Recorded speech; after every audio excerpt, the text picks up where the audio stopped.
everyone, this is Optimus going with another video review. And today we're going to be taking a look at the new Transformers Prime Robots in Disguise Deluxe Class Knockout. The evil mad scientist himself for the Decepticons finally comes to us in terms of toy form with a snap-on battle spear. Yay! Really cool picture up on here, but one thing that you're unfortunately gonna see on this picture is a lot of really cool paint. You got a lot of yellow in the hubcaps around the back, very accurate looking image to the actual cartoon figure himself. That's not really on this toy. Really not on the toy at all. Just throwing that out there. As you can see, he is a deluxe class figure. On this other side, you got his tech specs, another really kind of cool picture. Obviously an intelligence of 8 and a speed of 8 because he is kind of a fast car. He likes driving around really fast.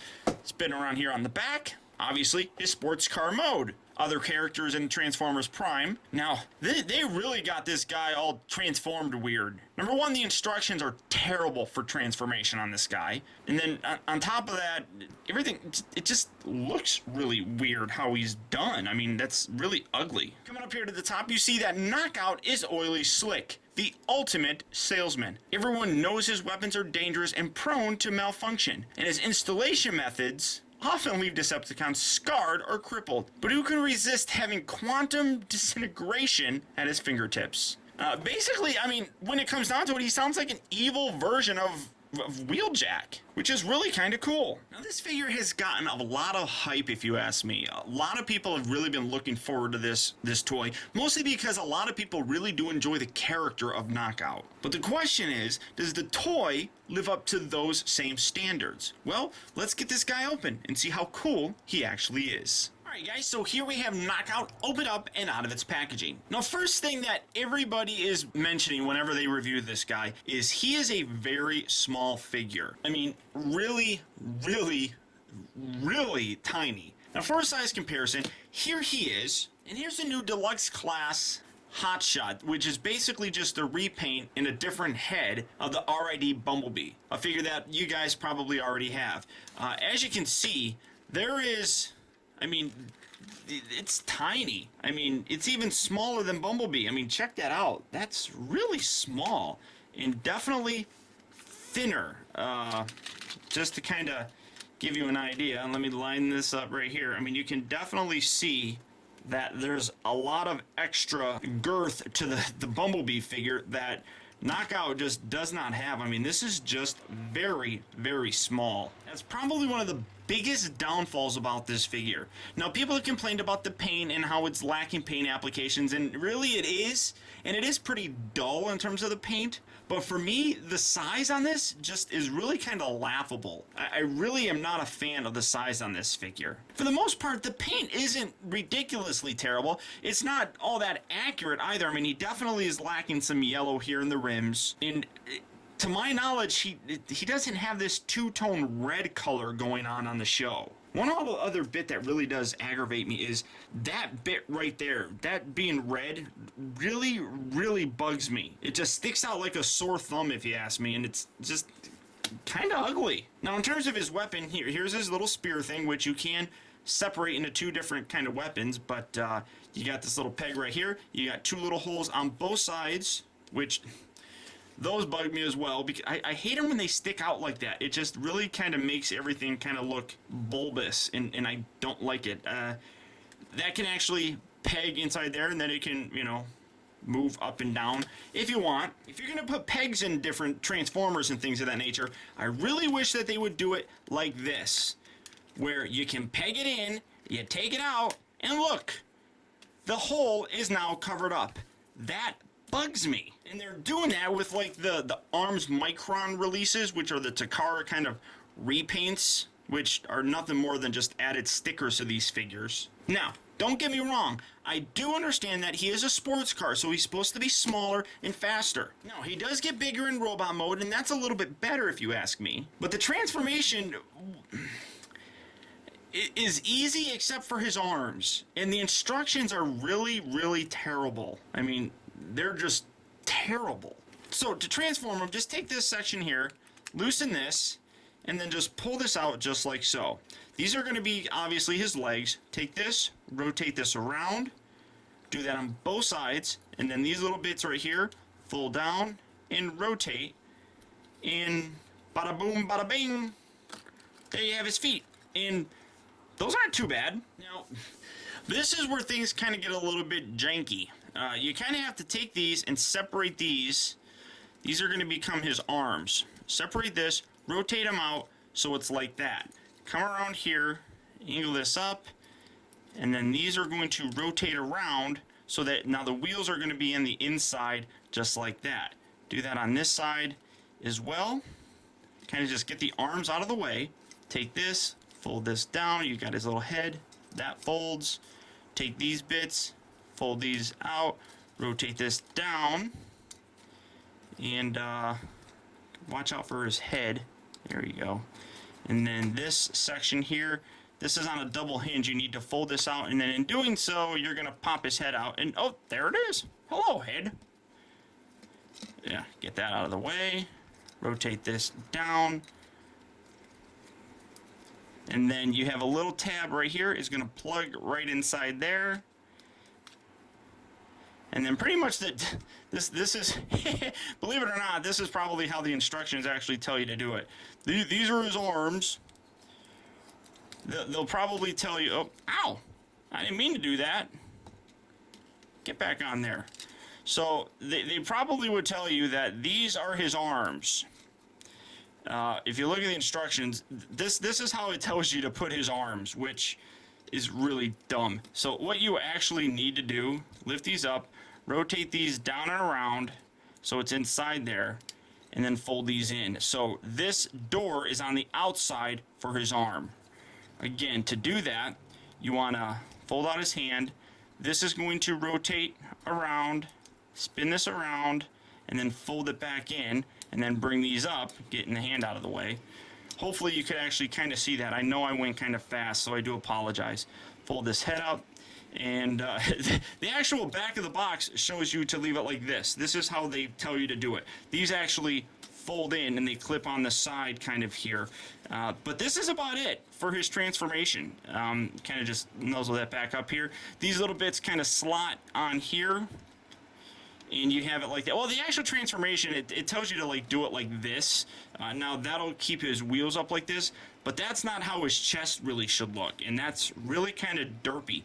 I like bringing it up so that these are a little bit higher. Now granted, they don't angle like they're supposed to. I'll then get these up, and that really kind of makes them look, I don't know, kind of weird if you ask me. I mean, I have so many different kind of thoughts with this guy. It's really kind of hard to pinpoint exactly my thought process on him, but here you have him in actual robot mode. Now, honestly, for the most part, this figure doesn't, I really think, get him enough credit as I think he kind of deserves. He's not a terrible figure. The instructions on how to transform him have him looking completely ridiculous. If you transform him properly like this, well, I don't even want to say properly because this isn't how the instructions tell you, but transforming him this way gives him an actual accurate look to the figure, which goes a long way for helping him out.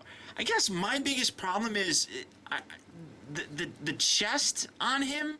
The chest and the abdomen area really kind of, it's just dull to me. I mean, he really isn't all that bad. Now, there are some things that I want to do, like on the inside here, there's actually some lines. And zooming in, you can kind of see them. I want to paint the entire inside of that black, and then those lines I want to paint in yellow, which I think would really help things out a lot with this figure. And that, I mean, his face is just really kind of bland. And I think that will add a lot of character to the look of the guy. But there's also a lot of paint details that I really think he needs in the abdomen area, just to kind of break up the monotony of this maroon color. And then in terms of a size comparison here in robot mode, here you can see him next to the Deluxe class RiD Soundwave and the RiD version of Voyager class Megatron. In terms of a robot mode, he scales a whole lot better than the actual car mode, if you ask me. And this is roughly about the size that Knockout would be in comparison to these other characters. So this really doesn't bother me all that much. And for me, it's nice that the general kind of scale things is still working with the Transformers Prime character toys. Now, I know a lot of people don't necessarily like it when we reviewers take an RID figure that had a first edition release and compare it. Some of those people don't think it's fair to do that, but I really do find myself wishing that we had an RID version of this, or I'm sorry, a first edition version of this figure. Because I think they could do so much better with him. That's really one of my biggest gripes. Now, in terms of his articulation, his head, it doesn't really sit there very well. His head is on a ball joint, but it's very limited in terms of its movement. You don't get much going on at all. The arms here at the shoulder are on ball joints, but in moving them around, also separates this chest piece. It only goes down so far, and then you lift it up, move it down, lift it up, move it down, and then it'll probably pop off. It also rotates here at the bicep, bends at the elbow, but you have to be careful because in doing so, this windshield rubs up against the outside of the upper part of his bicep, so that really does kind of suck. But again, that's accurate to how he looks in the cartoon. The hands here are on ball joints, so a nice range of motion while they rotate, but you know, they move up and down a little bit. Nothing at the waist. He is ball jointed here at the hips, rotates at the upper part of the thigh, bends at the knee, and then there's some pivot in the foot. I mean, you can get some decent poses going with this guy. I mean, that's the same pose that I always put my figures in, it seems. The dramatic, I'm half kneeling with my leg kicked out action pose. Come on, you know you want to. You know you want to, so just do it. He says he doesn't want to. But now, his accessory... Okay, this is actually kind of lame. You have to take this and when you put it together, it pops it apart. So you have to kind of put it like in his arm or in his hand at one joint, and it really kind of sucks. There, come on, hold it, you dummy. Hold it. There we go. And then you have to put this on here, and bada boom, bada bing. He's holding a spear. Okay. That's wonderful. That's fantastic. You know, or he can hold it as two separate weapons. And there you go. Now he's got like dueling weird looking things that I do believe he's used these in the actual show. I don't know. And I wish these would actually kind of like lock up, because you lift his arm, down. Gotta lift him up. Lift his arm, down. I want him to like clip somehow. I could probably put like some like super glue on there and make it kind of ridged so that when you do that, it doesn't fall back down. I think I could do that. But yeah, so that's it. Now, get this off. Get this off. Get out of here. Now, the transformation for this guy back into his vehicle mode is kind of a pain. I'm just going to put it that way. Mostly, again, because of these arms. You have to separate them, and I never remember which way they actually separate. There we go. Hey! Everybody's happy because Optibotimus has no idea what he's doing. So fold that, fold his head back, fold this section up like so. These are going to line up, and then you got these. Rotate these around, and then you have that like so. Rotate this out. This part, like I'm telling you, is a pain in the butt. Rotate this up. Rotate that around, and you get it lined up like so. And I probably went again too fast, and you guys are going to be like, wait a minute, I didn't catch that. How'd you do that, Optibotimus? Rotate that around. You're getting that inside there. Rotate these out all the way. Rotate at this joint, and then when you rotate it, then put it back in. Hopefully I went a little bit slower that you guys can actually see that if you're having problems. Bring these up, fold that down like so, get that lined up like that. These are going to tab together here at the roof, and then tab together along the side. There we go. Then rotate these around, and these actually tab right up there against the shins. Rotate that around like that. Rotate these bits around. Do that on this side as well. Or as MGO says, second verse, same as the first. Although he says it a lot better than I do. Like so. And then these accordion up inside. Everything's separated. line that up, line that up, push it all together. Come on, what are you doing? And here you have Knockout back in his vehicle mode. Now when it comes down to it, guys, Knockout really is an essential character to have in a Transformers Prime display. The problem is, the only figure that we've gotten for him really is kind of lackluster. The vehicle mode, while not very bad looking, just is very kind of underwhelming because of the size of it. The paint really doesn't bother me all that much. I mean, I'm kind of used to things not necessarily being painted the right way. Just the size just is one of those nagging little things in my side. The transformation, while not overly complex, is a little bit of a foldy kind of annoyance that really, when you get to the arms, really does take away some of the fun that a Transformer toy should have. It's not a fun puzzle to do. Now I think the best form for him is in his actual robot mode. Again, lacking a lot of paint detail, it really kind of struggles to be one of the better looking of the Transformer Prime toys. But he does actually pull it off fairly well, and with a little bit added, some love and tenderness, you can make him look a little bit more Knockout-like. And the transformation back into this really is the worst part, if you ask me. It's very much a pain in the butt. Honestly, when it comes down to it though, I do recommend picking this guy up just for the sake of having the entire cast of Transformers Prime. But there are definitely figures that I would get before this guy. And honestly, this is one that I would get before this. So until next time, guys, I want to thank you for tuning in. This has been Optibotomus. I'll talk to you later. Defenders of truth, robots who fight in disguise, transform.